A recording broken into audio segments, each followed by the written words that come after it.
It was in January 2016 that I noticed that the Times was carrying stories about the impact of the fighting in southeastern Turkey between the Turkish military and local kids linked to the Kurdish guerrilla organisation, the PKK.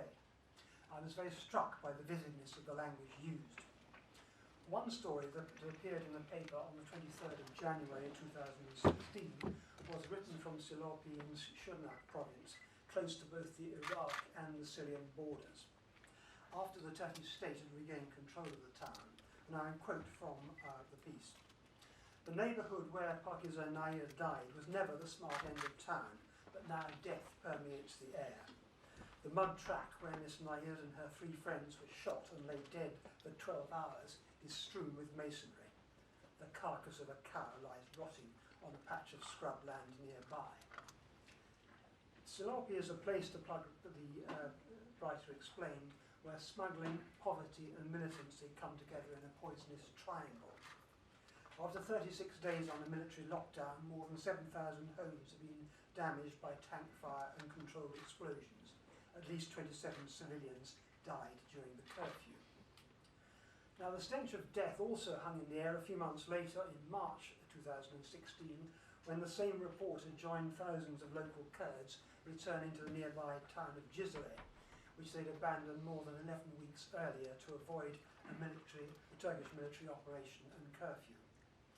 And I quote again, "Looking for their homes, they found a town that had been turned into a maze of ruins atop a graveyard."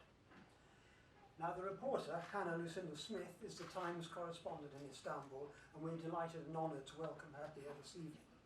She has a particular gift for grabbing hold of you when you read her stories and taking you with her to experience as if at first hand what she's describing.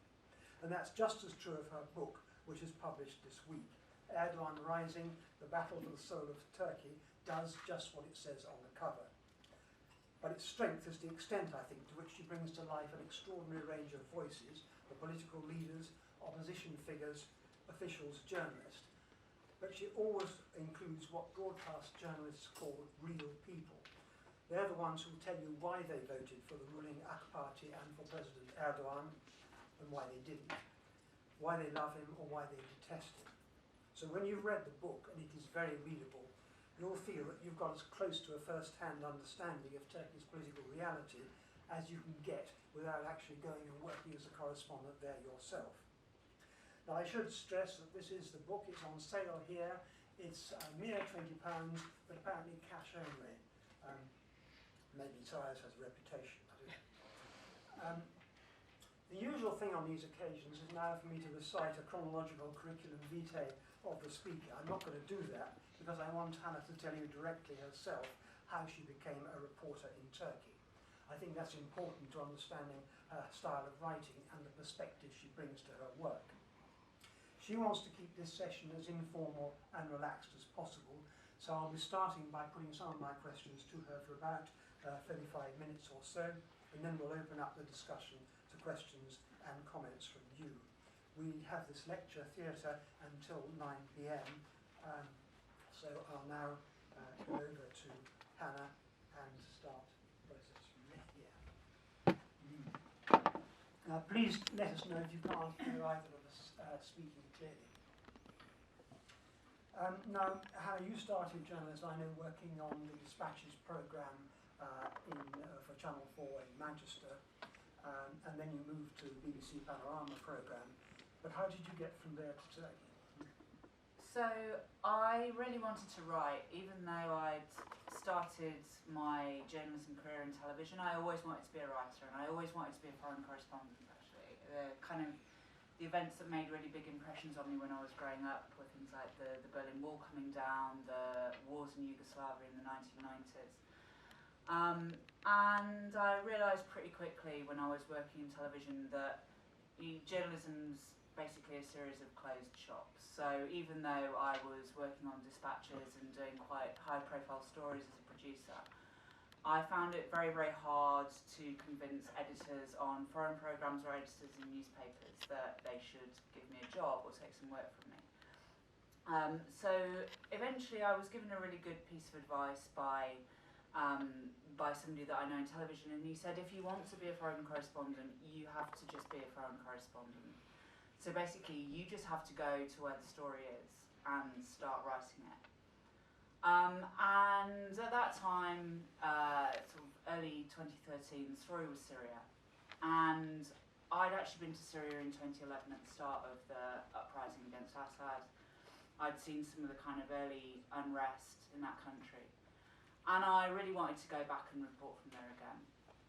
So I'd saved up some money, I'd bought a flat jacket, I'd got a bit of training, and I'd made a few contacts in the newspaper industry.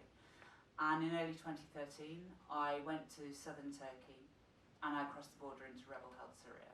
So at that time, the rebels had captured 2 border crossings with Turkey, and the Turkish government had kept them open. So it had become both a way for refugees to get out of the country, out of Syria, and also for journalists to get in.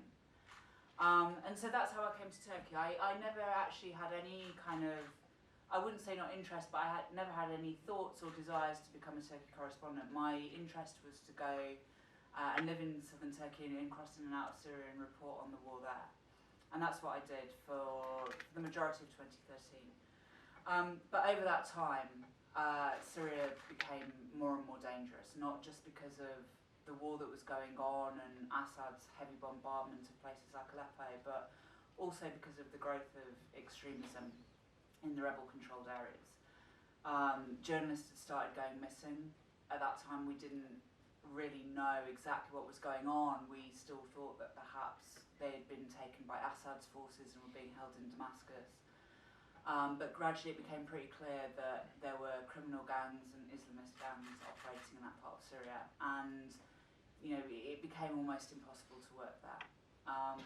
The rebels had been completely overwhelmed by first Al-Qaeda and then ISIS, and gradually as journalists we stopped working in Syria. So I decided to move up to Istanbul, and I thought that I could probably sit out the kind of bad bit of the Syrian conflict. I thought in my naivety that ISIS would probably be over within a few months, and that I could then cross the border into Syria again and start working there again. And that's clearly not how it turned out, but at the same time Turkey became very, very interesting. So, at that time, weird as it sounds, Turkey wasn't much of a story. There was a very small kind of press corps based in Istanbul, which was then swelled by people coming in from Syria.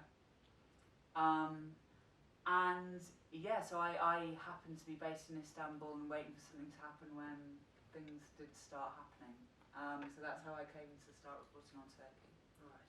But when you first started to turn your attention to Turkey, and when you first started living in Turkey, you were living, I think, in Antakya. Is that Yeah. That's ancient Antioch, for those who don't know Turkey well. And it's very different from most of the rest of Turkey, let alone from Istanbul. Yeah. How do you think that has affected your understanding and knowledge and work in the country? So when I first arrived in Turkey, I was living in Antakya. I'll put it up, yes. It's here. So it's right at the western end of the Syrian border. So this was very close to the border crossings where you could get in and out of Syria. So that was the reason why a lot of journalists were based there. And at the time it was also hosting a huge amount of Syrian refugees, and still is. It's one of the towns where a lot of Syrian refugees who came out of places like Idlib and Aleppo settled.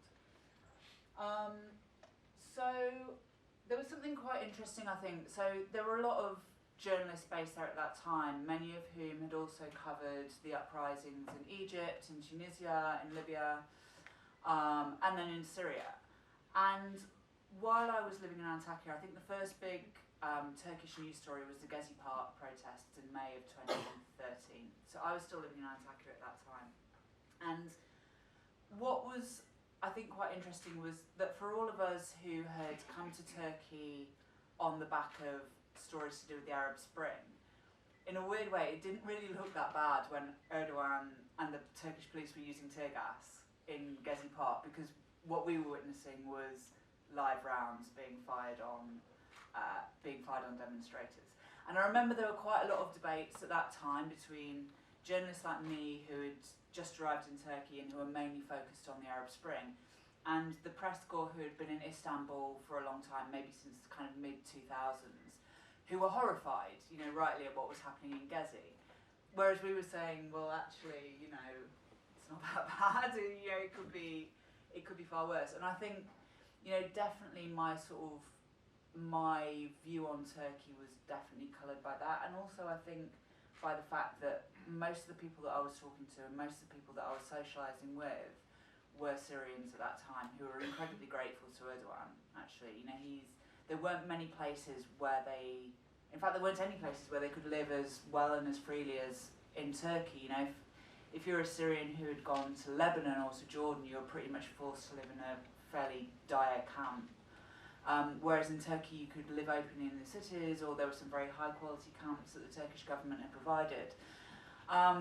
So on the one hand, there was these big protests kicking off in Istanbul, but at the same time down in Antakya, the people who I was surrounded by, the Syrians, were saying, well, hang on, this guy is actually the leader who's doing the most for us. We consider him a humanitarian. We almost consider him a democrat. He's standing up to Assad and he's looking after us. So I think there was certainly a kind of, a dissonance for me when I first started looking at Turkey. But those people in Antakya were presumably the refugees. Yeah, exactly. What about Antakya itself? What was going on in Gezi? Because there were some repercussions. There were, actually. I remember, in Antakya. Yeah, Antakya is a really interesting town ethnically. So it's, as you say, it's ancient Antioch. It's a very important place in Christianity. It's got one of the oldest churches in the world there, and there's still a Christian community. They are Antioch Catholics. It's very kind of ancient. And Greek Orthodox. And Greek Orthodox, yeah. Arabic speaking, but Greek Orthodox. Arabic speaking, yeah. There's also Alawites, who are, again, in Antakya, they're Arabic speaking. They are of the same sect of Assad in Syria. There's also a Jewish community, which at this point is absolutely tiny. But the point is, certainly the Alawites, the Turkish Alawites in Antakya, feel a massive kinship with the Assad regime.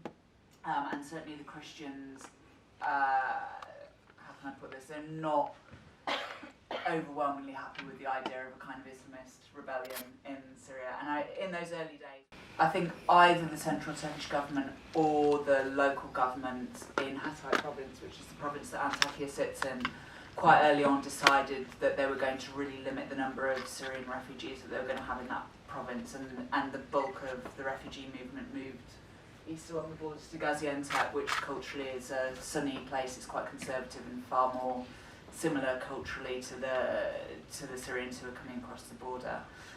So now, although you will still find a lot of Syrians in Antakya, it's nowhere near on the level of Gaziantep or Şanlıurfa further east.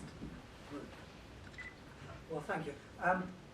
You then, I think, got involved in the refugee story fairly heavily. Yeah. There's quite an amount of that in the book. Could you tell us a bit about where you went and what you did and the dangers you put yourself in there, having been in danger in Syria? Over to you. Yeah, so the refugee story, I first started taking note of it in early 2015, late 2014.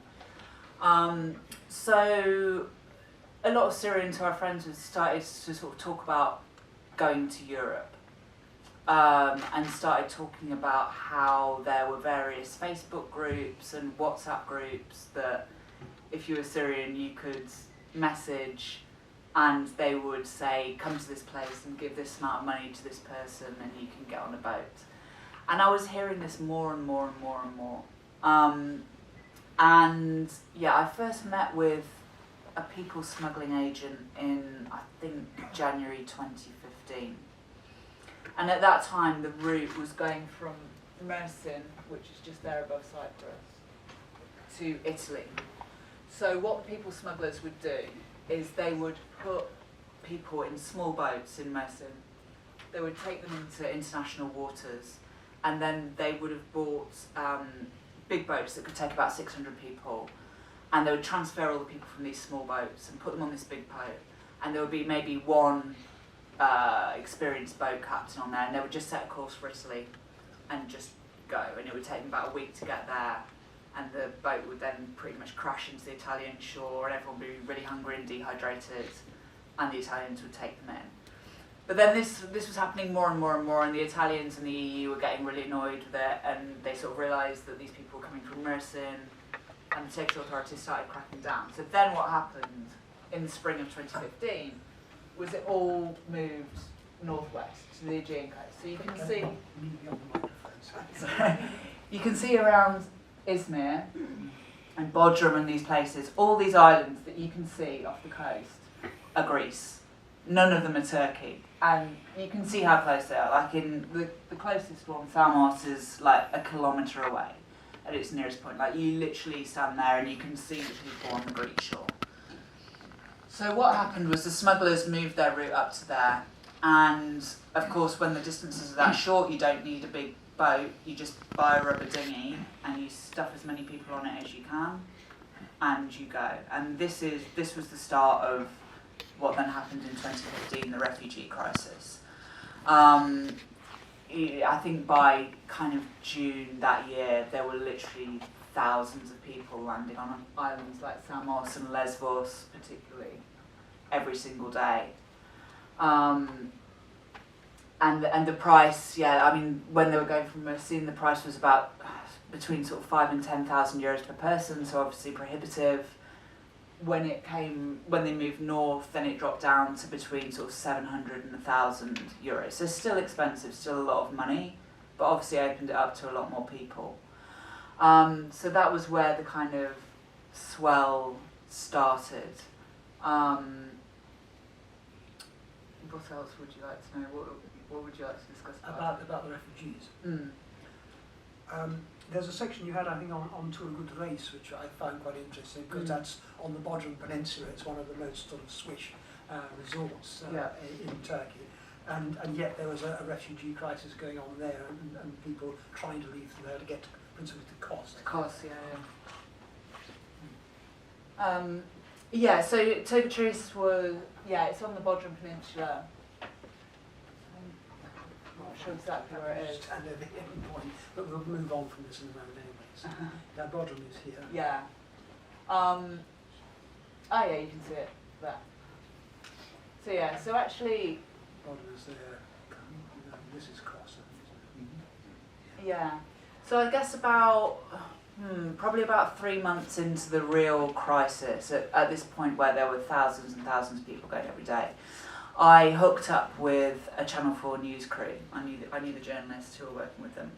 And what we decided to do was to persuade one of the boat captains in Turgut Reis who run these kind of party boats. You know, you can hire them as a tourist and they'll take you out and you can get drunk and they play music. And so we paid one of them enough that he agreed to stay out in the bay all night so that we could see how it was working. So we dropped anchor just outside Turgut Reis, and it was actually we'd found pretty much during the day where the smugglers were launching people from, because you could see, because there was all kind of debris on the shore. There was, you know, sort of collapsed rubber boats, the ones that, you know, hadn't made it, and, you know, stuff that people had been forced to dump by the smugglers. So we knew approximately where they were leaving from. So we dropped anchor and we faked a party so that the Coast Guard wouldn't stop us, and then we just waited. And at about probably 3 or 4 in the morning, you know, just before the sun started to rise, the Channel 4 reporters spotted the first boat, so we turned the light on, and there were just like boats and boats coming towards us. And these were rubber dinghies, probably maybe twice the length of this table, and probably about 20 or 30 people on each one.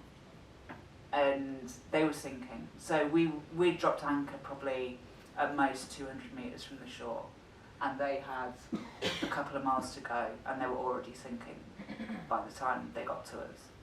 And what they'd done, the women and children were sitting in the middle, and the men were all sitting around the outside edge, and it was going so low into the water that, you know, they were almost sitting in the water, and it was coming into the boat, and they all had towels, and they were like trying to mop it up. And we shouted to them, should we call the Coast Guard? And this will really stick with me because it shows the pure desperation of these people. There was one guy who spoke really good English, and he was like, no, please don't call the Coast Guard, but just stay with us. And if we start drowning, take us on.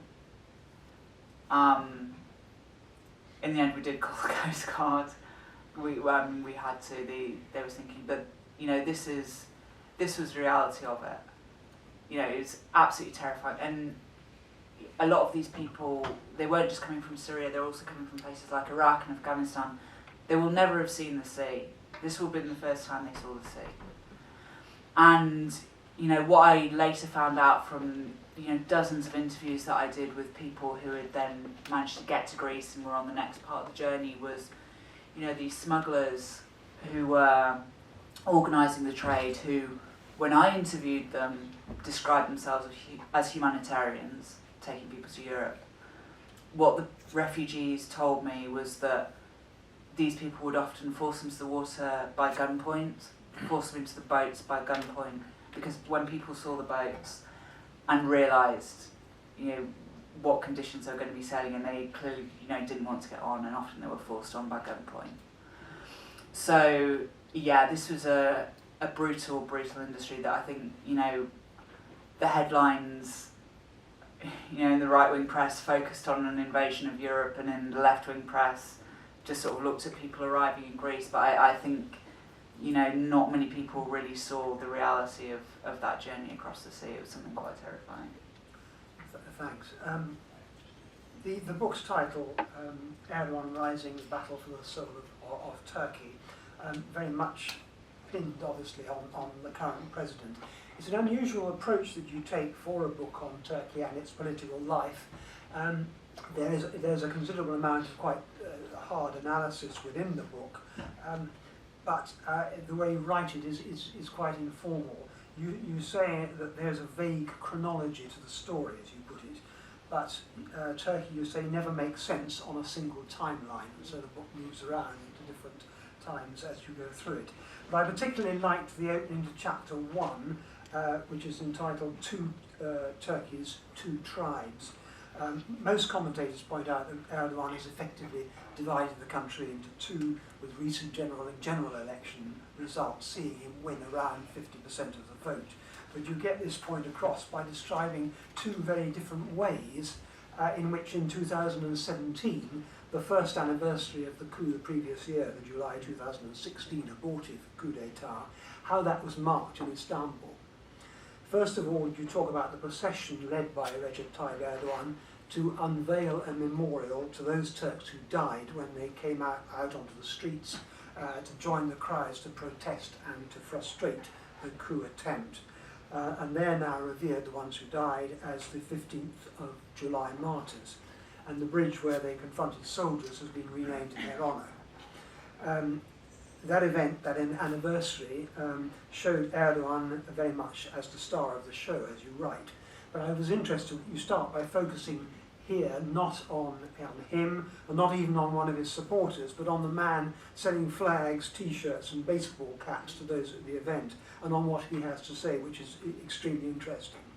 And you bring that bit of the story to an end by noting a young man with terrible teeth, dark brown teeth, and shunted into his mouth at weird angles, who's gazing up at the screen and grinning, and he yells Tayyip at the live pictures of his hero being shown. Tayyip, you write. But the second Turkey that you talk about, the second tribe, is represented by what's called the Justice March, the Adalet March, led by the opposition leader Kemal Kılıçdaroğlu.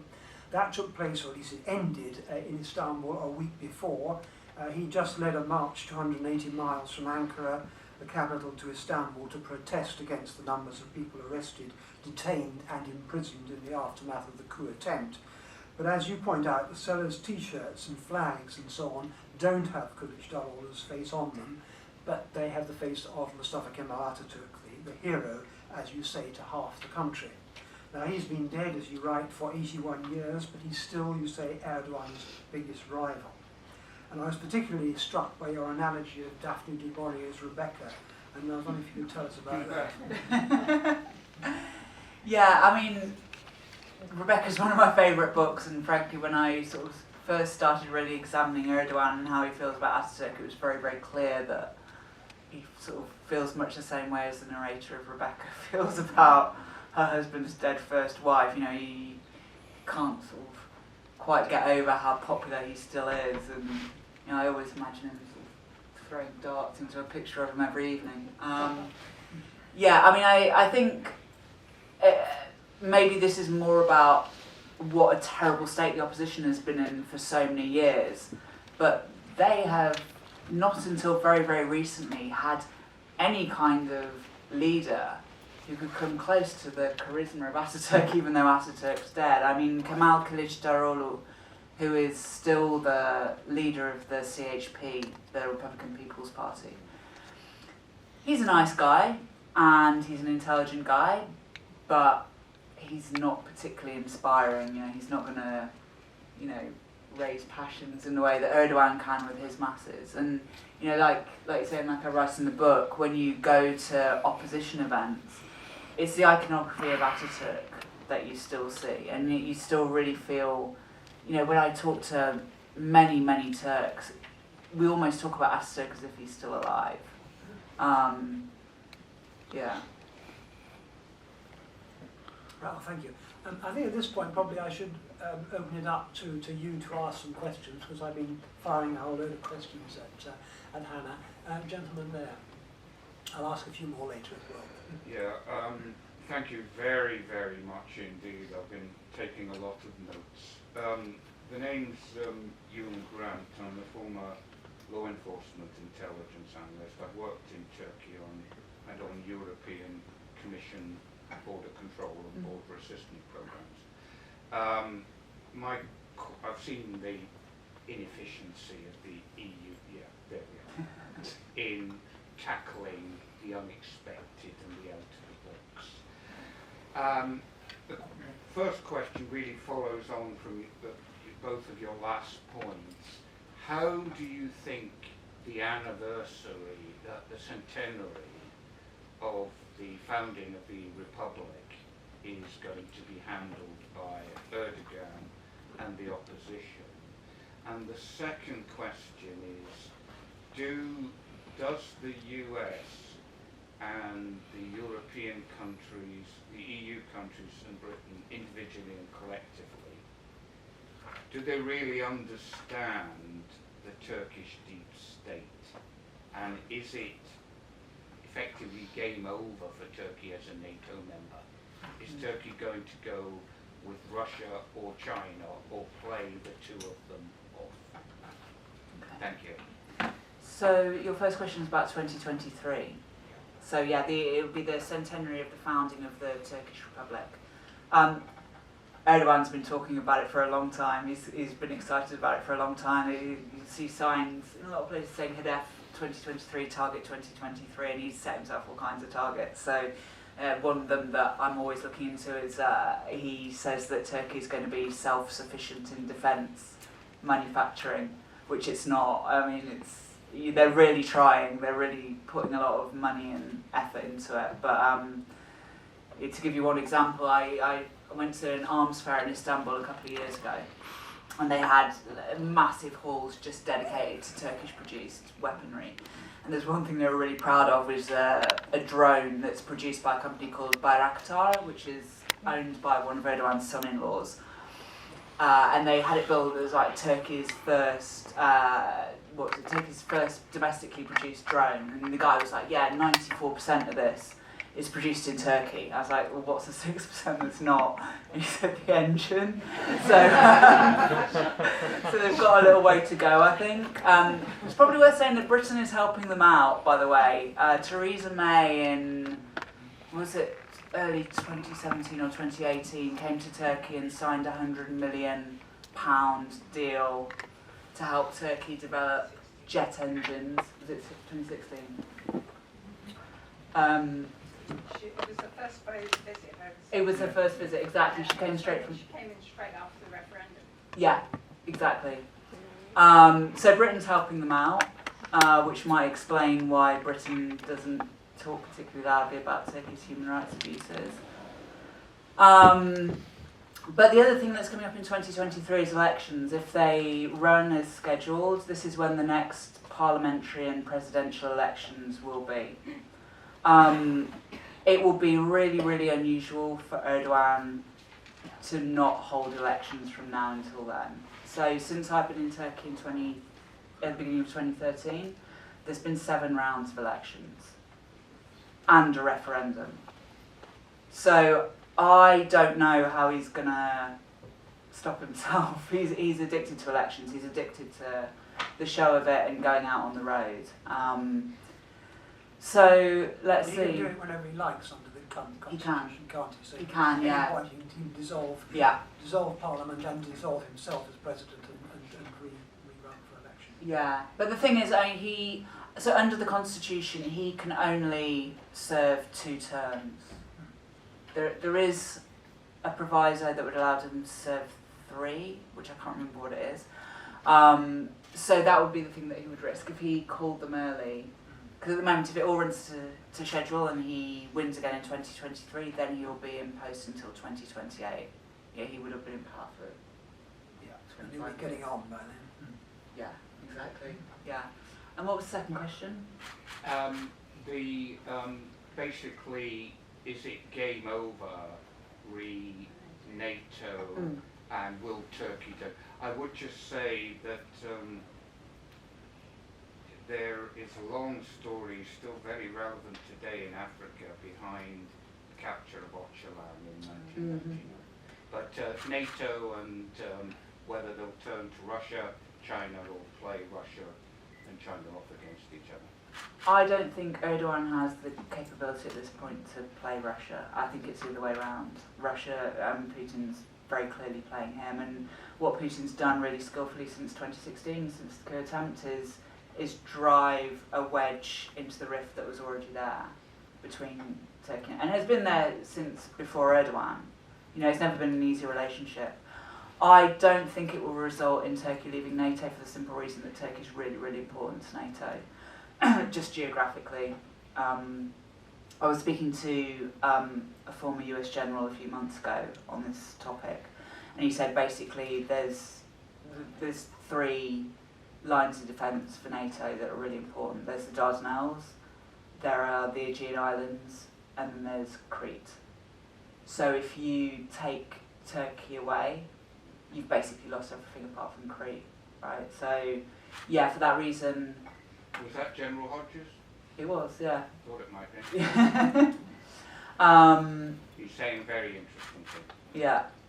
So, I mean, you can see that, you know, NATO is sort of trying to play nice and the US is trying to play nice. I mean, the problem now is that Putin... So, if you remember in late 2015 when Turkey shot down a Russian jet at the Syrian border, and Russia's reaction to that really showed Erdogan what Putin can do for him, can do to him.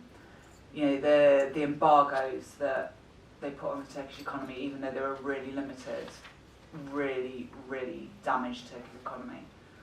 And it's not, this isn't on the record or for sure, but what happened after they reconciled diplomatically was, first of all, Erdogan agreed to buy the Russian S-400s, missile defense system. Putin was very quick off the bat to offer support after the coup. You know, there's just, I think Putin's really, really leveraged that jet crisis and the aftermath of the coup to drive a wedge between Turkey and NATO. And I think that's his end game as well. I'm not sure it would particularly be advantageous for Putin to have to have Turkey split away from NATO altogether. But I think it's very, very useful to be able to create these problems. Yeah. This gentleman. Hi. Hi. Thanks. Question: do you speak both Arabic and Turkish, or neither? And second question: you've been living in Turkey a long time. Are you still living there, or are you living here? What is the change amongst the people concerning the mayors of Ankara and Istanbul changing from Erdogan's party? Has that changed anything, or is that sort of fairly not really affected anything? Okay. First of all, my Arabic and Turkish are both horrible. My Turkish is definitely a lot better than my Arabic at this point because I've just not used it for a really long time. But I am no linguist. There are journalists who are far better at studying languages than I am. In terms of the new mayors of Istanbul and Ankara, I live in Istanbul, so I don't know Ankara as well by any means. Certainly there's a change in atmosphere. I think it's really difficult to overstate how happy people were when İmamoğlu won the first time and then when he won again. I mean, the street parties went on until like 6 in the morning. I've never seen the city celebrating so much. I think we have to remember that the powers of the mayor are not huge. You know, Erdogan is still the one who wields huge power, and as we've seen him do to the Kurdish mayors in the southeast in the past couple of weeks, 3 elected mayors were removed from their post a couple of weeks ago. He could still do that to İmamoğlu or to Yavaş in Ankara.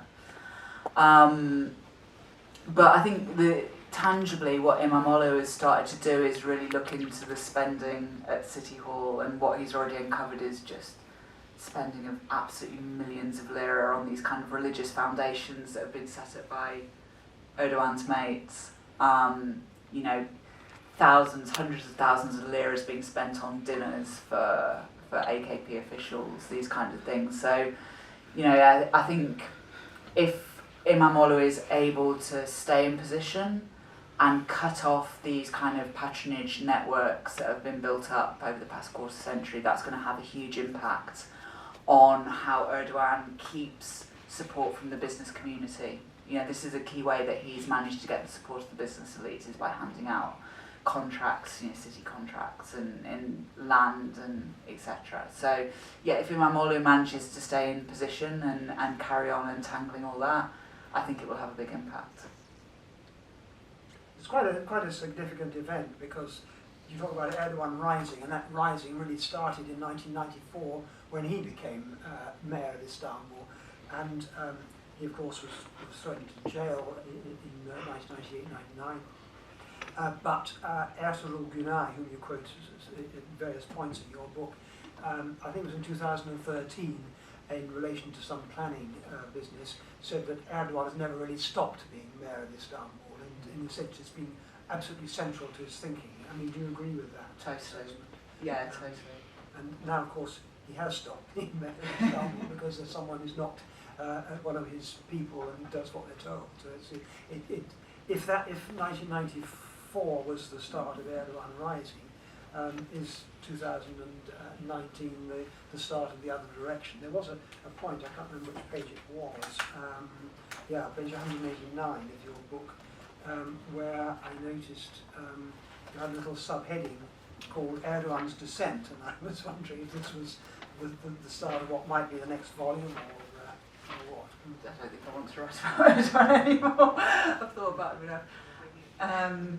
Yeah, I mean, I don't think we can talk about him falling out. Certainly after the local elections and after İmamoğlu won for the second time in Istanbul, a lot of people were saying, you know, this is the beginning of the end. I think it's a bit too soon to say that. If you look at the constitution and if you look at just how much of the state he's captured, he is still the most powerful figure in Turkey by a long, long way. I think what has changed is that his democratic veneer has gone. You know, he, as weird as it might sound sitting in this lecture hall, he bases a lot of his rhetoric around democracy and expanding democracy and the will of the people. And people believe him. And, you know, I think what was really interesting with the rerun of the Istanbul elections was the number of people who had voted for the AKP candidate, for Erdogan's candidate, in the first round, and then was so horrified by the fact that he recalled those elections, switched to the opposition. And now that he's started acting so openly undemocratically, I think he's really at a turning point. Does he continue to try and cover what he's doing with this sheen of democracy, or does he become an all-out, open autocrat? And I don't know. I mean, it's clear that his number one priority is staying in power for various reasons. And I think if you look at what he's done to the Kurdish mayors in the southeast, he seems to be veering towards the latter, to becoming an all-out autocrat.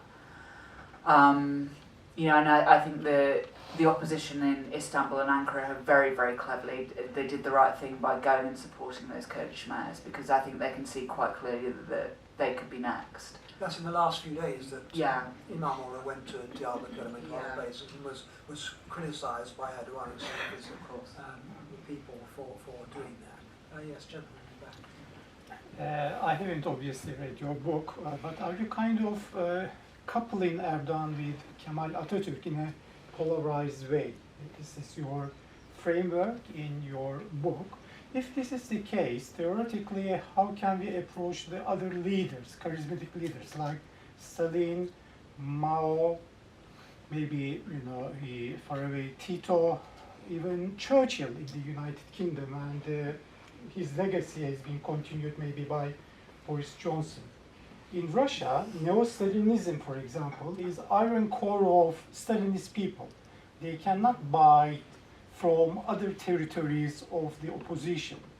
But maybe what is so unique in Turkey at the moment, Kemalism on one hand decayed to a certain extent in my observation, but on the other hand, taking some territory from the AKP party's ranks. For example, Muslim young people, more and more are more sympathetic to Kemal Atatürk. So I think that cut a new line of business in Turkey, which is quite incomparable with Maoism or Stalinism. What would be your reflection?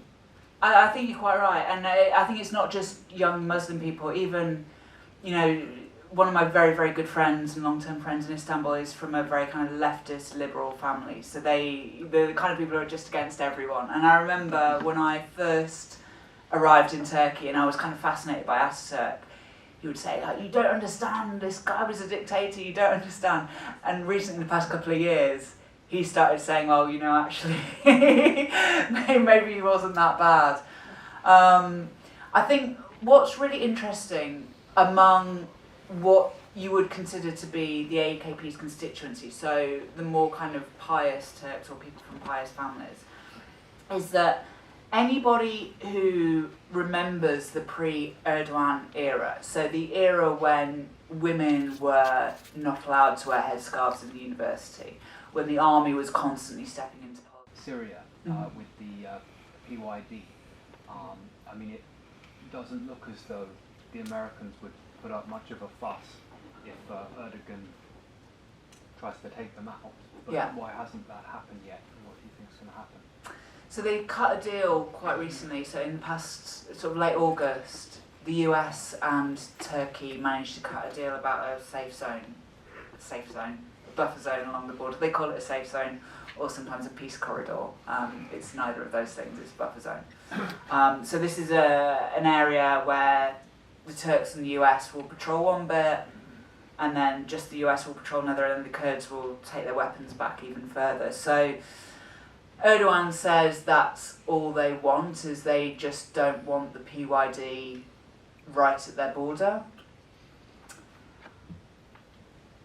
Do we believe him? I don't know. I mean, the thing is, he's, over the past few years, repeatedly, he's declared a war or a battle on the Kurds when he's had an election coming up, because it's a really good way to win support. I think one of the things that people don't realise about Turkish sensibilities is sort of antipathy towards PKK or linked militias stretches right across society. It's not just among Erdogan supporters.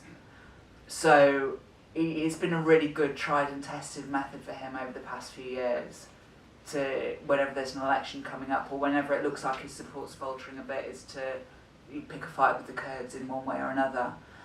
I think he's sort of running out of options to do that now. I mean, if he gets his safe zone and it's all working and the PYD is away from the Turkish border, they really have no kind of pretext to start another operation against them. But let's see. I mean, he's mercurial. We don't know what he'll do. How about the judgment that Demirtas is to be let out of jail? I doubt it. You don't think he'll get out? I don't think he'll get out. I think they've got themselves into a bit of a mess, because the thing is, But the court did. I mean, there was a court that was prepared to make that judgment. And say, this guy shouldn't be in jail, which again is a challenge to the authority that Erdogan has set himself up to Yeah. represent. Those, you know, so it's one of those little chinks in the armour. Yeah. I mean, there are still some, especially within the Supreme Court, there are still some figures who occasionally look like they might be pushing back against him, but they never really push that far. And, you know, it's like we saw with the Supreme Electoral Council after the Istanbul elections. There were figures within that who were trying to push back against Erdogan when he was saying they'd cancel the results, and in the end he won. I mean, I don't know what's going on behind closed doors to make these men so weak, you know, and it is all men, like, but they just seem to have no balls. They don't. Helicopters land on the gardens. Helicopters land on the gardens sometimes, yeah. But I don't know, like, whether he's threatening them with kind of, you know, accusations of being a Gülenist or taking away their business, or I don't know, but he's got some power over these guys. You know, they stand up to him to a point and then they don't anymore. But I mean, the thing is with Demirtas, he's become massively more popular since he's been in prison. I mean, by the time that he was... Like Erdogan. Like Erdogan, yeah, you would have thought that he'd have learned, right? I mean, yeah, Demirtas was arrested in November 2016, I think. And at that time, the war was sort of petering out in the southeast. But the HDP lost a lot of support among Western Turks when the peace process broke down, because they were left in a really difficult position where they couldn't quite criticise the PKK, and in fact some of their more hardline members were even supporting the violence. And so the HDP's popularity really fell, and then they put him in prison, and suddenly he's like a Mandela-like figure at this point. You know, he's writing books and he's, you know, saying very sensible things, and he's being incredibly dignified, and, you know, so I think in the long run, it's gonna... Better off in jail. No, I would never say that. I would never say that, but I think, you know, it's going to damage Erdogan a lot. Yeah, a lot, and help the HDP, yeah. On the Kurdish question, just I'll come to you in a moment. While we're talking about that, and I read some quotes from some of the stuff that you were writing from the southeast in the Times. In your book, you talk about there's a cloud of secrecy about what happened in the southeast after the ceasefire broke down, or was broken in 2015. Do you want to say a little bit about how you understand what happened? Sure. Well, so what... And what happened? Okay, so the peace process the latest peace process between the PKK and the Turkish state, it was set up in March 2013. It was one of the first things that I kind of saw in Turkey. I went to see Öcalan's statement being read out in Diyarbakir, and that ushered in 2 years of peace in the southeast. And it was a great time. Like, going to the region at that time, there were a lot of kind of art venues opening up and language venues and tourism, and it was really a great time. And then in the middle of 2015, for a variety of reasons, the peace process broke down and the violence started again. But what differentiated the violence this time to everything that had happened over the past 30 years of the PKK being active was that the war came to city centres. You know, previously, violence had always been in kind of rural areas, but this time it was in the heart of the cities. So what happened was that local youth started building explosive barricades around certain neighbourhoods. And actually they were doing this before the peace process broke down. I and other journalists witnessed kind of various acts of low-level skirmishes between local youth and police from about February 2015. And I remember seeing some with handguns at that time, sort of low-level weaponry. But then after the ceasefire broke down, it really started in earnest. They started barricading off areas of city centres, and first of all the police tried to come in and disperse them, and then eventually the army came in and the police special forces came in, and they put all these areas under complete curfew. So as journalists, or at least as independent journalists, we couldn't go in. They did take in Anadolu Agency and TRT, the kind of state, the Turkish state media channels, but as foreign journalists we weren't allowed in. So the only way that it was possible to report on it was to wait until curfews came up and then go there as quickly as possible before they cleaned anything up. and on a couple of occasions I managed to get there quick enough that the bodies still hadn't been cleared. So yeah, I mean, towns were completely left in ruins. Completely. It was like Syria.